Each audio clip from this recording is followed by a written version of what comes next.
Hello, and welcome to this, the first episode, the maiden voyage, if you will, of the Situational Awareness Matters radio show.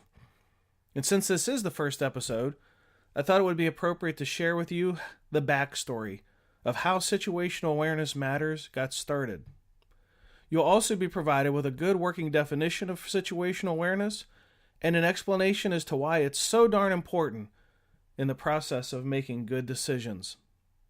The focus of this show is to improve situational awareness and decision-making for individuals and teams working in high-stress, high-consequence environments. Welcome to Episode 1 of the Situational Awareness Matters radio show. I'm your host, Rich Gassaway. My mission is simple, to help you to see the bad things coming and time to change the outcome. So let's go back to the beginning, where it all started for me and how Situational Awareness Matters was born. I was living in Weirton, West Virginia, in my hometown at 18 years old. I had no interest in being a firefighter at all, and then we had a fire at my house. And the fire department came and they did such a great job, and I was so impressed. I went and I joined. I spent the next 2 years having the time of my life, learning how to put out fires and cut up cars and jump off buildings on ropes. I was really enjoying myself, and I wasn't worried a whole lot about my safety because I knew I had good officers who'd watch out for me, good trainers who'd watch out for me, good chiefs and incident commanders who'd watch out for me, so I could just focus on learning and having fun. But then something happened.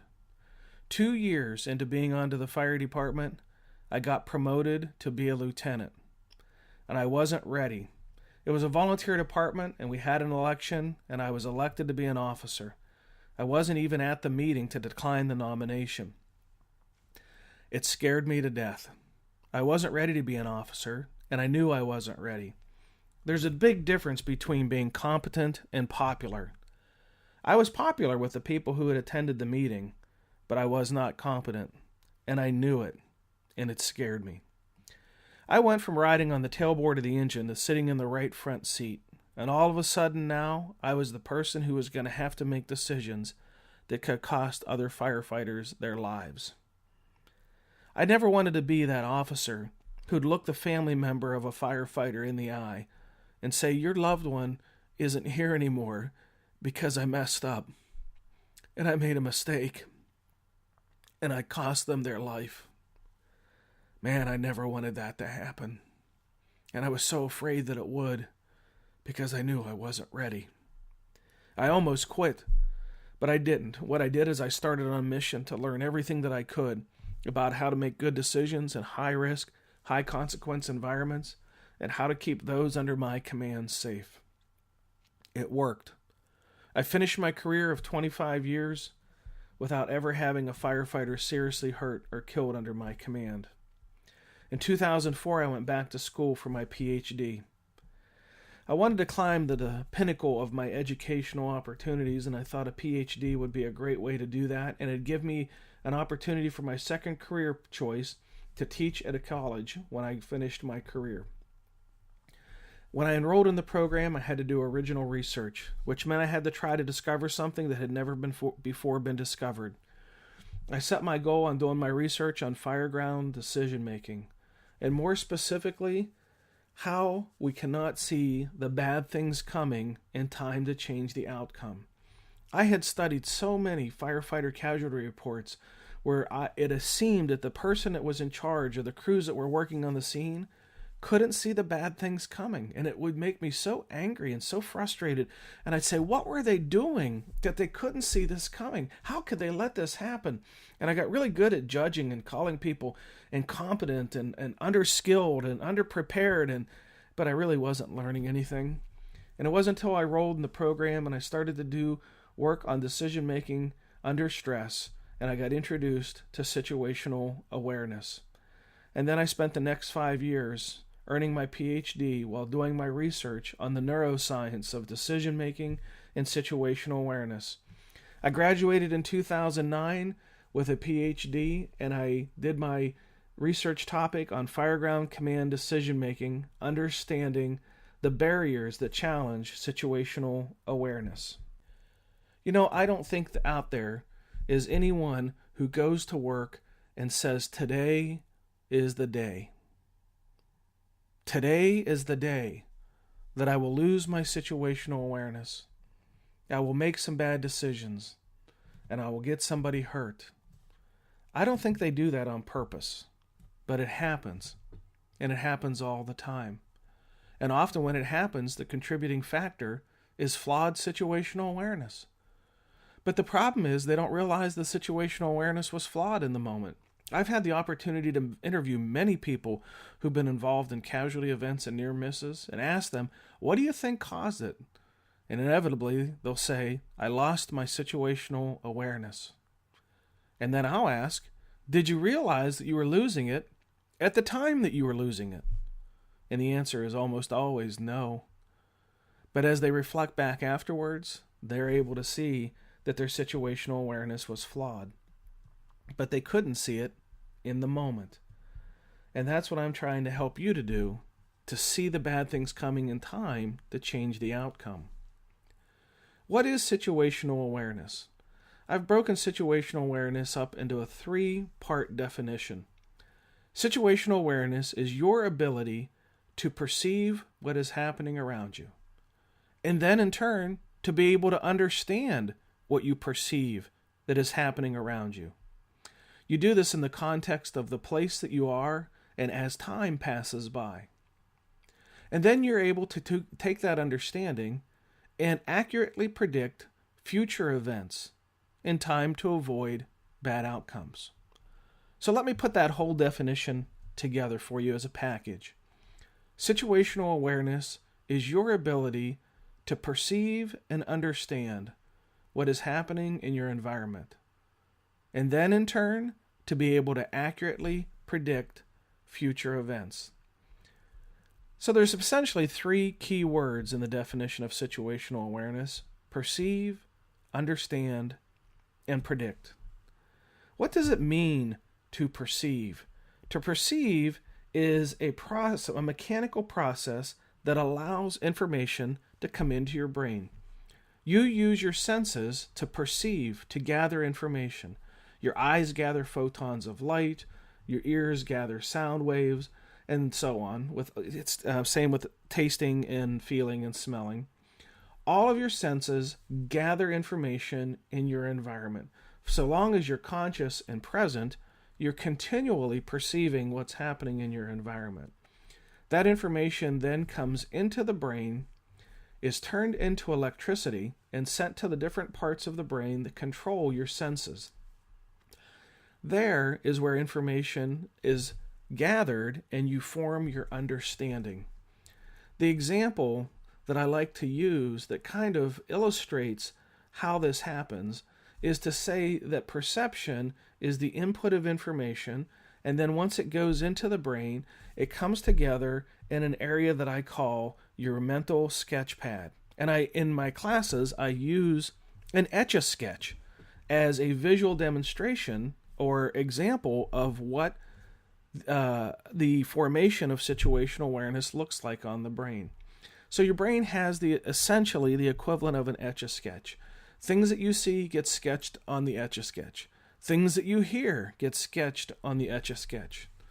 And the Etch-a-Sketch can be impacted by various elements in your environment, not the least of which is stress. And I'll spend time talking about that in future podcasts as well. It's a pretty easy concept, but it is not always easy in practical application, mostly because you really do not control the understanding part. You can control the perception part by blocking your visual inputs or by blocking your audible inputs, but you cannot control how your brain processes the understanding component of situational awareness. And it's not always easy because you can see things that you don't understand, and you can hear things that you don't understand. So what comes in does not automatically then turn into understanding. We can have misunderstandings. Being able to predict the future is to take our understanding and then advance ourselves mentally by using imagination and experience and looking into the future that does not exist yet and try to make accurate predictions about what might happen. How far in the future you look depends on how dynamically changing the environment is that you're working in. If you're working in an environment that's changing quickly, your future may only be 30 seconds to a minute. If you're working in an environment that is not as dynamic and not as quickly changing, your future that you look into may be 10 minutes, it may be an hour, it may actually be days or weeks or months to be able to look into the future. This is in organizations that what we call strategic planning, trying to look and predict the future events that are going to occur and try to have good outcomes as a result of those predictions. So essentially, that's the working definition of situational awareness. Your ability to perceive and understand what's happening in your environment, and then in turn being able to accurately predict future events in time to avoid bad outcomes.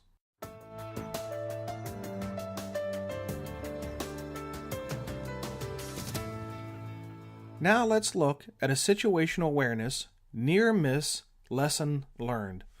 This lesson comes to us from the firefighter near-miss reporting system, where lessons learned become lessons applied.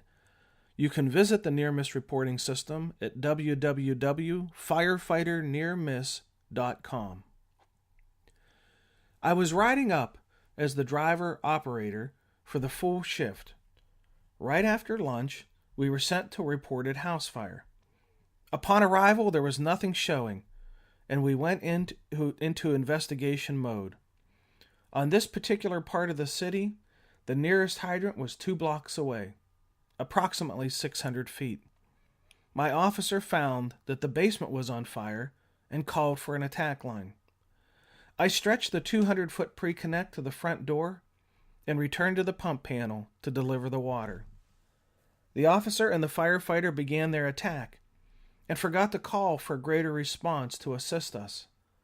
After about 4 to 5 minutes, I radioed the officer, informing him that we were almost out of tank water and that they needed to come out. At that time, the officer radioed for help, and I pulled the supply line to the hydrant around the corner 2 blocks away. By the time this occurred, the rest of the response was on the scene, and the attack resumed. There were no injuries, and the majority of the loss was controlled by our initial attack. The writer of this near miss shares the following lesson learned. Good tactics come with good strategy, and the foresight to think 10 minutes from now. The call for help and support needs to come prior to being in the situation that puts the crew in jeopardy. If you need more resources, call for them early and call for them often. A great example of being able to predict future outcomes using situational awareness. The arriving officer perceived and understood that they had a working fire, but did not predict what would happen in 5 to 10 minutes when they needed additional resources, and missed the opportunity to call for those resources. Thank you to the writer who shared his near-miss experience. If you've experienced or witnessed a near-miss event and would like to be interviewed on this show, visit my companion site, www.closecallsurvivor.com, and click on the Contact Us link. Thank you in advance for sharing your lessons learned so that others may live. If you're interested in attending a live event, you can check out the Situational Awareness Matters tour stop schedule at www.samatters.com. Click on the Program and Keynotes tab below the header, then click on the Event Schedule tab. If I'm in your area, I hope you'll consider attending a live event. If you're not able to attend a live event, consider signing up for the SA Matters Online Academy. The Academy contains videos and articles that cover much of the content of a 3-day live tour event, delivered in 14 modules that you can go through at your own pace from your own computer. The Academy Plus version contains 4 books and are referenced throughout the Academy. The Plus version is a great bargain because the tuition simply covers the cost of the books, making the Academy free. just click on the link below the header on the SA Matters homepage titled Online Academy.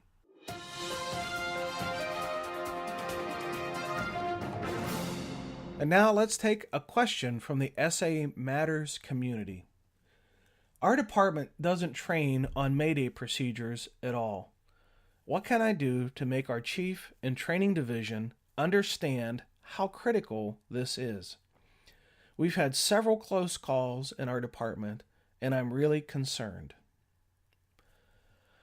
You are really addressing two critical issues here. First is the need to have a procedure in place for Mayday and the training of your personnel on how to deploy this procedure. Second is the issue of the number of close calls that your department has experienced. Close calls are the precursor, the warning signs, if you will, to catastrophes. Every time you have a close call, it should invoke a thorough review of what happened, how it happened, and an analysis of how to prevent it from happening again, which may involve changing policies and procedures, and most certainly training of personnel on how to prevent a near miss in the future. There are many things that you can do that need to be addressed for every near miss or casualty event, not just the things that went wrong at the moment of the incident. As far as how to get your department leaders to embrace safety, I think the best approach is through education and subtle persuasion. Send them a link to this podcast or suggest that it be played for the department drill and open up some discussion on things that your department could do differently. May everyone you command return home safely from every call. Well, that concludes it. Episode number 1. Thanks for sharing some of your valuable time with me. I sincerely appreciate your support of my mission. If you like the show, please go to iTunes and search for SA Matters Radio and subscribe to the podcast and leave your feedback and a 5-star review. This will help others to find the show. You can also sign up for a free SA Matters monthly newsletter by visiting samatters.com and clicking the red box to the right side of the homepage. Did I mention it's free? Be safe out there. May the peace of the Lord and strong situational awareness be with you always. You've been listening to the Situational Awareness Matters radio show with Dr. Richard B. Gassaway. If you are interested in learning more about situational awareness, human factors, and decision-making under stress, visit samatters.com. If you are interested in booking Dr. Gassaway for an upcoming event, visit his personal website at richgassaway.com.